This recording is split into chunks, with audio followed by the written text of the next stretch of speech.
नमस्कार दोस्तों, स्वागत है आप सभी का सनातन ज्ञान लोक में।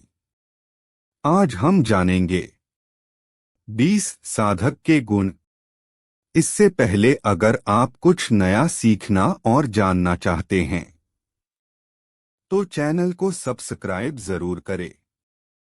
जब 57 में सनातन सारथी लॉन्च किया गया तो भगवान ने प्रेम वाहिनी शीर्षक से लेखों की एक श्रृंखला शुरू की। उन्होंने उस समय आध्यात्मिक साधकों को जो संदेश दिया वह आज और भी अधिक प्रासंगिक है। निम्नलिखित उद्धरण दर्शाते हैं कि भगवान का संदेश सभी अभ्यर्थियों और साधकों के लिए कितना महत्वपूर्ण है। साधक को स्वाभाविक मनुष्य और साधक के आचरण के बीच अंतर पर ध्यान देना चाहिए। सहज मनुष्य बिना एक है। सहाना, दृढ़ता, अहंकारा, दंभ के साथ, और वह जो जगत से संबंधित इच्छाओं से भरा है, जिसके द्वारा वह एक संतुष्ट जन्म पाने की कोशिश कर रहा है।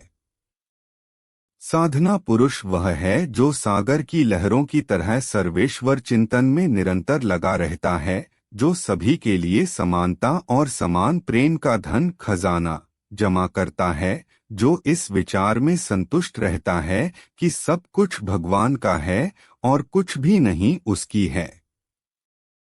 सहज व्यक्ति की तरह साधना करने वाला व्यक्ति दुख या हानि, क्रोध या घृणा या स्वार्थ, भूख, प्यास या चंचलता के सामने आसानी से नहीं झुकेगा।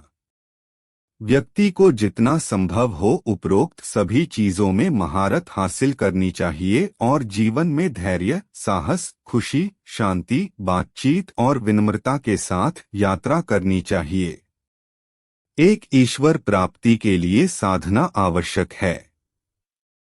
यह समझते हुए कि केवल शरीर की देखभाल ही महत्वपूर्ण नहीं है, व्यक्ति को भूख और प्यास भी सहन करनी होगी और भगवान के चिंतन में निर्बाध रूप से लगे रहना होगा। बल्कि हर छोटी छोटी बात पर झगड़ना, अपना आपा खो देना, जरा सा उकसाने पर दुखी हो जाना, जरा सा अपमान होने पर क्रोधित हो जाना, प्यास, भूख और नींद न आने पर चिंतित होना, ये कभी भी साधक के लक्षण नहीं हो सकते। प्राकृतिक अवस्था में चावल और उबाला हुआ चावल, क्या ये दोनों एक ही हो सकते हैं? उबले हुए चावल में प्राकृतिक चावल की कठोरता अनुपस्थित होती है। उबला हुआ अनाज नरम, हानिरहित और मीठा होता है। बिना उबाला हुआ अन्न कठोर, दंभपूर्ण और भ्रम से भरा होता है। दोनों प्रकार जीविस और पुरुष हैं, इसमें कोई संदेह नहीं। जो लोग बाहरी भ्रम और अविद्यामय में डूबे हुए हैं वे पुरुष हैं, जो लोग आंतरिक भ्रम या विद्या माया में डूबे हुए हैं वे साधक हैं, और भगवान दोनों में से किसी में भी डूबे नहीं हैं, दोनों से रहित हैं। जिसके पास कोई बाहरी भ्रम नहीं है वह साधक बन जाता है, और जब वह आंतरिक भ्रम से भी रहित हो जाता है तो उसे भगवान कहा जा सकता है। ऐसे व्यक्ति का हृदय ईश्वर का स्थान बन जाता है। इसलिए यह निष्कर्ष निकालना संभव है कि सब कुछ ईश्वर द्वारा व्याप्त है। हालांकि निस्संदेह भगवान हर दिल में स्थित हैं। साधना आवश्यक है ताकि वे इसे स्वयं खोज सकें। हमारे लिए अपना चेहरा देखना संभव नहीं है। हमें उसकी छवि दिखाने के लिए हमारे पास एक दर्पण होना चाहिए। इसी प्रकार गुणों से रहित होने के लिए एक मूल मार्ग, पथ, एक साधना विधि आवश्यक है। जिसके पास कोई बाहरी भ्रम नहीं है वह साधक बन जाता है, और जब वह आंतरिक भ्रम से भी रहित हो जाता है तो उसे भगवान कहा जा सकता है। ऐसे व्यक्ति का हृदय ईश्वर का स्थान बन जाता है। इसलिए यह निष्कर्ष निकालना संभव है कि सब कुछ ईश्वर द्वारा व्याप्त है। हालांकि निस्संदेह भगवान हर दिल में स्थित हैं। साधना आवश्यक है ताकि वे इसे स्वयं खोज सकें। हमारे लिए अपना चेहरा देखना संभव नहीं है। हमें उसकी छवि दिखाने के लिए हमारे पास एक दर्पण होना चाहिए। इसी प्रकार गुणों से रहित होने के लिए एक मूल मार्ग, पथ, एक साधना, विधि आवश्यक है। जिसके पास कोई बाहरी भ्रम नहीं है वह साधक बन जाता है, और जब वह आंतरिक भ्रम से भी रहित हो जाता है तो उसे भगवान कहा जा सकता है। ऐसे व्यक्ति का हृदय ईश्वर का स्थान बन जाता है। इसलिए यह निष्कर्ष निकालना संभव है कि सब कुछ ईश्वर द्वारा व्याप्त है। हालांकि निस्संदेह भगवान हर दिल में स्थित हैं। साधना आवश्यक है ताकि वे इसे स्वयं खोज सकें। हमारे लिए अपना चेहरा देखना संभव नहीं है। हमें उसकी छवि दिखाने के लिए हमारे पास एक दर्पण होना चाहिए। इसी प्रकार गुणों से रहित होने के लिए एक मूल मार्ग, पथ, एक साधना, विधि आवश्यक है। भगवान हर हृदय में स्थित हैं। साधना आवश्यक है ताकि वे इसे स्वयं खोज सकें। हमारे लिए अपना चेहरा देखना संभव नहीं है। हमें उसकी छवि दिखाने के लिए हमारे पास एक दर्पण होना चाहिए। इसी प्रकार गुणों से रहित होने के लिए एक मूल मार्ग, पथ, एक साधना, विधि आवश्यक है। भगवान हर हृदय में स्थित हैं। साधना आवश्यक है ताकि वे इसे स्वयं खोज सकें। हमारे लिए अपना चेहरा देखना संभव नहीं है। हमें उसकी छवि दिखाने के लिए हमारे पास एक दर्पण होना चाहिए। इसी प्रकार गुणों से रहित होने के लिए एक मूल मार्ग, पथ, एक साधना, विधि आवश्यक है। दो भगवान स्वयं साधक की फसल हैं। इस संसार में धैर्य से बढ़कर कोई तप नहीं है, संतोष से बढ़कर कोई सुख नहीं है, दया से बढ़कर कोई पुण्य नहीं है, धैर्य से बढ़कर कोई शस्त्र नहीं है। भक्तों को शरीर को खेत के रूप में, अच्छे कर्मों को बीज के रूप में समझना चाहिए और भगवान के नाम की खेती करनी चाहिए। हृदय को रैयत के रूप में मदद से फसल प्राप्त करने के लिए स्वयं भगवान। बिना खेती किए कोई फसल कैसे प्राप्त कर सकता है? जैसे दूध में मलाई, जैसे ईंधन में आग, भगवान हर चीज में हैं, कमोबेश। इस पर पूरा विश्वास रखें। जैसा दूध वैसी मलाई, जैसा ईंधन वैसी आग, वैसे ही जैसी साधना वैसा साक्षात्कार। भले ही भगवान का नाम लेने के परिणामस्वरूप मुक्ति की प्राप्ति सीधे तौर पर न हो, लेकिन जिन लोगों को इसका अनुभव हुआ है उनके लिए चार फल स्पष्ट रूप से स्पष्ट हैं। वे हैं: 1 महान की संगति, 2 सत्य, 3 संतोष, 4 इंद्रियों पर नियंत्रण। इनमें से किसी भी द्वार से कोई भी प्रवेश कर सकता है, चाहे वह गृहस्थ हो या वैरागी या किसी अन्य वर्ग का सदस्य हो, वह बिना असफल हुए भगवान तक पहुंच सकता है। यह निश्चित है। मनुष्य सांसारिक सुख की लालसा रखते हैं। यदि ठीक से विश्लेषण किया जाए तो यह स्वयं ही रोग है और कष्ट हम जो औषधियां लेते हैं वे ही हैं। इन सांसारिक सुखों के बीच कोई व्यक्ति शायद ही कभी भगवान को पाने की इच्छा मन में रखता है। 3 क्रोध ही साधक का प्रथम शत्रु है। इसके अलावा मनुष्य के प्रत्येक कार्य का विश्लेषण और विवेक करना आवश्यक है। ऐसे विश्लेषण से त्याग की भावना पैदा होती है। इसके बिना त्याग मिलना कठिन है। कृपणता कुत्ते के आचरण के समान है, इसे बदलना होगा। क्रोध साधक का शत्रु नंबर आय है। यह थूक की तरह है और इसके साथ इसी तरह व्यवहार किया जाना चाहिए। और असत्य, यह तो और भी घृणित है। असत्य से सभी की जीवन शक्तियां नष्ट हो जाती हैं। इसे मैला ढोने के समान ही माना जाना चाहिए। चोरी जीवन बर्बाद कर देती है। यह अमूल्य मानव जीवन को एक पाई से भी सस्ता बनाता है। यह सड़े हुए दुर्गंधयुक्त मांस के समान है। संयमित भोजन, मध्यम नींद, प्रेमा, धैर्य, ये शरीर और मन दोनों के स्वास्थ्य को बनाए रखने में मदद करेंगे। चाहे वह कोई भी हो, किसी भी स्थिति में हो, अगर वह निराशा के लिए कोई जगह नहीं देता है, अगर उसे बिल्कुल भी डर नहीं है, और अगर वह अटल विश्वास और बिना किसी गुप्त उद्देश्य के भगवान को याद करता है, तो सभी कष्ट और दुख दूर हो जाएंगे। उसके पास से भगवान किसी भी समय यह नहीं पूछेंगे कि वह किस जाति से हैं या वह आचार जिसका वह परंपरागत रूप से पालन करते हैं। भक्ति में कषाय वस्त्र पहनना, उत्सव का आयोजन करना, यज्ञ करना, बाल मुंडवाना, कमंडलू या दंड धारण करना, बाल बांधना आदि शामिल नहीं है। शुद्ध अंतःकरण के साथ निर्बाध रूप से भगवान का चिंतन करना, कोई कुछ भी कर रहा हो, यह महसूस करना कि सब कुछ भगवान की रचना है और इसलिए वह एक है। इंद्रिय विषयों से अनासक्त, सभी को समान प्रेम से गले लगाना, सच्ची वाणी के लिए समर्पित, यह वास्तव में है। हर व्यक्ति बिना जाने बूझे गलतियां कर बैठता है। आग या रोशनी कितनी भी तेज क्यों न हो, उसमें से कुछ धुआं तो निकलेगा ही।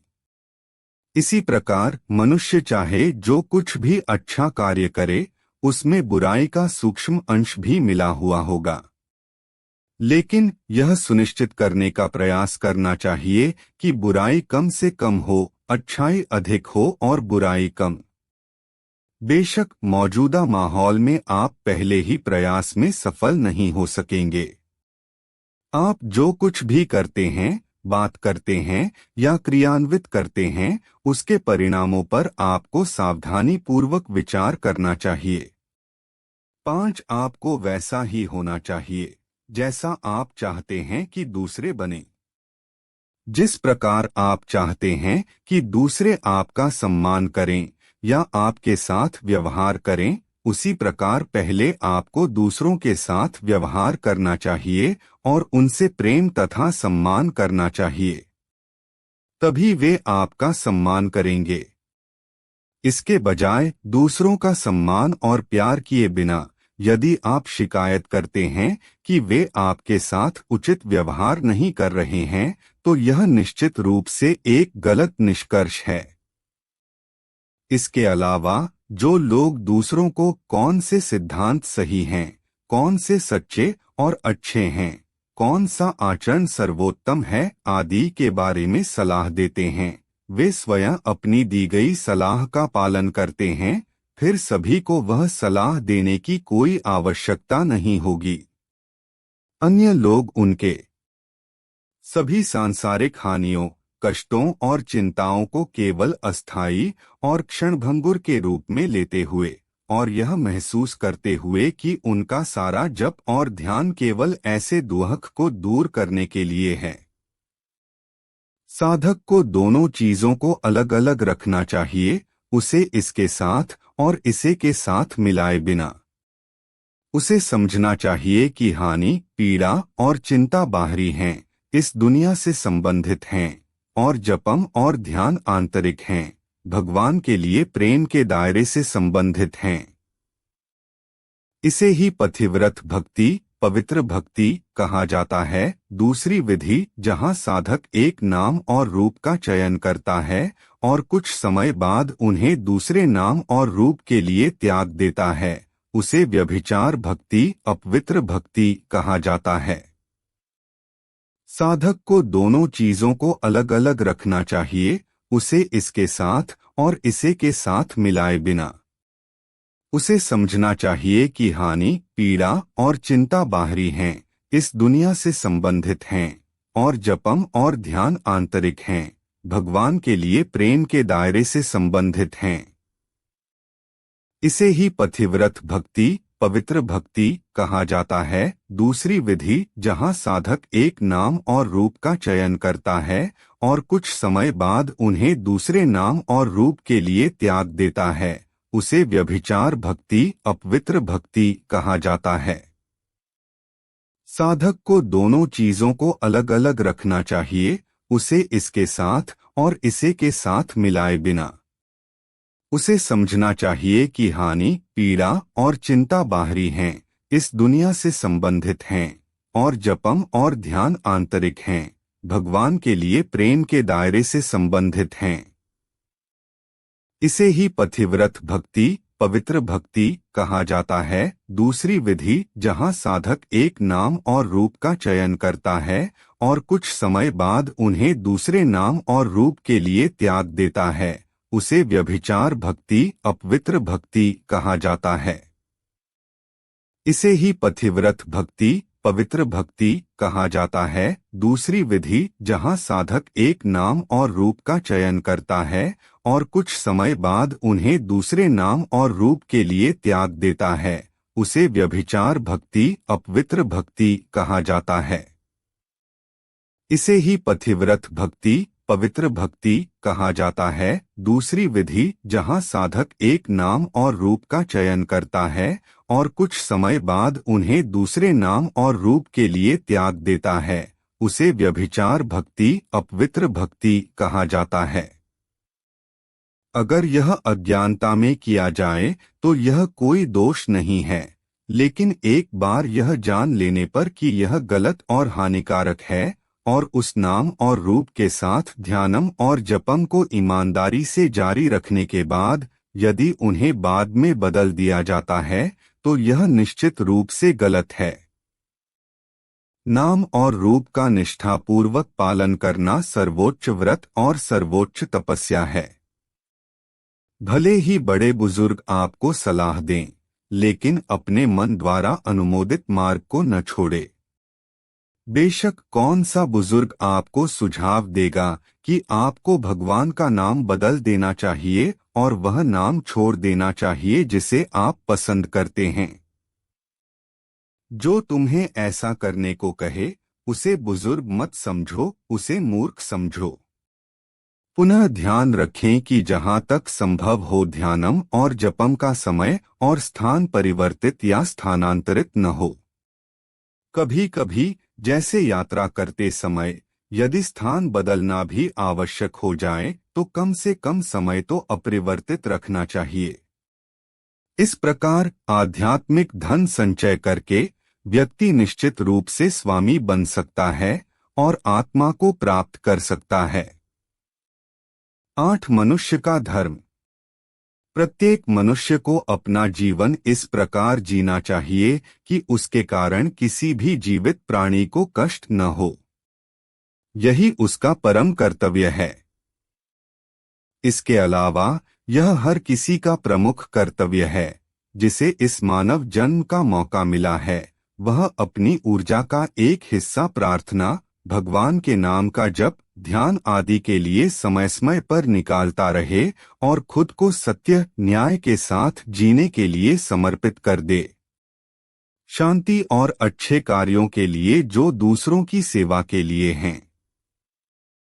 किसी को ऐसे कार्य करने से उतना ही डरना चाहिए जो दूसरों के लिए हानिकारक हो या ऐसे कार्य जो पापपूर्ण हो, जैसे कोई व्यक्ति आग को छूने या नाक को परेशान करने से डरता है। मनुष्य को अच्छे कार्यों को करने, दूसरों को खुश करने और भगवान की पूजा करने में उतनी ही आसक्ति और उतनी ही दृढ़ता रखनी चाहिए जितनी अब सोना और धन इकट्ठा करने में है। यही मनुष्य का धर्म है। इस प्रकार की अच्छाई को मजबूत करने के लिए भगवान स्वयं मानव रूप में अवतरित होते हैं। लेकिन सवाल उठ सकता है कि अस्तित्वहीन चीज को कैसे मजबूत और विकसित किया जा सकता है। वास्तव में ये गुण अस्तित्वहीन नहीं हैं, वे मनुष्य में हैं। जब इन मौजूदा गुणों का ह्रास होता है तो भगवान उन्हें बढ़ावा देने और विपरीत दिशा में काम करने वाली शक्तियों का ह्रास करने के उद्देश्य से आते हैं। इसी उद्देश्य को स्पष्ट करने के लिए द्वापर युग में श्री कृष्ण ने अर्जुन को उपदेश देते हुए कहा था, परित्राणाय साधून विनाशाय च दुष्कृतं धर्म संस्थापनार्थाय संभवामि युगे युगे।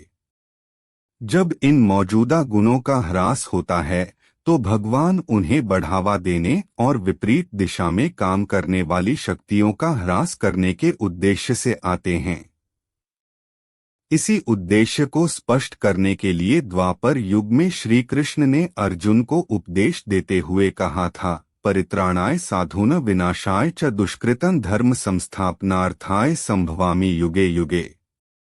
जब इन मौजूदा गुणों का ह्रास होता है तो भगवान उन्हें बढ़ावा देने और विपरीत दिशा में काम करने वाली शक्तियों का ह्रास करने के उद्देश्य से आते हैं। इसी उद्देश्य को स्पष्ट करने के लिए द्वापर युग में श्री कृष्ण ने अर्जुन को उपदेश देते हुए कहा था, परित्राणाय साधून विनाशाय च दुष्कृतं धर्म संस्थापनार्थाय संभवामि युगे युगे। अर्थात भगवान के सभी अवतार साधुओं की रक्षा और संवर्धन के लिए हैं। यह साधु शब्द किसी एक धर्म, जाति या परिवार या अवस्था या जीवन या समुदाय या यहाँ तक कि मनुष्य की तरह किसी एक प्रजाति को भी संदर्भित नहीं करता है। यह सभी धर्मों, जीवन के सभी चरणों, सभी जातियों और सभी प्राणियों को संदर्भित करता है। भगवान ने गीता में अपने सार्वभौमिक मन को प्रकट किया है। इस सार्वभौमिक संदेश के कारण ही गीता इतनी आवश्यक और इतनी प्रसिद्ध हो गई है। क्यों? श्री कृष्ण ने स्वयं अनेक स्थितियों और स्थानों पर यह घोषणा की है कि वे अपने भक्तों के कर्तव्यपरायण सेवक हैं। इसका उदाहरण उनका अर्जुन का सारथी बनना स्वीकार करना है। यदि सामान्य मनुष्य के संस्कारों से ही ऐसा उत्थान होता है, प्रत्येक व्यक्ति स्वयं निर्णय कर सकता है कि जो लोग आध्यात्मिक अभ्यास और ईश्वर के निरंतर चिंतन में लगे हुए हैं, उनका चरित्र कितना अधिक शुद्ध और पवित्र होगा। इन दोनों प्रकार के लोगों के लिए चरित्र की गुणवत्ता महत्वपूर्ण मानदंड है। ये थी कुछ जानकारी। अगर अच्छी लगी तो लाइक और सब्सक्राइब जरूर करें।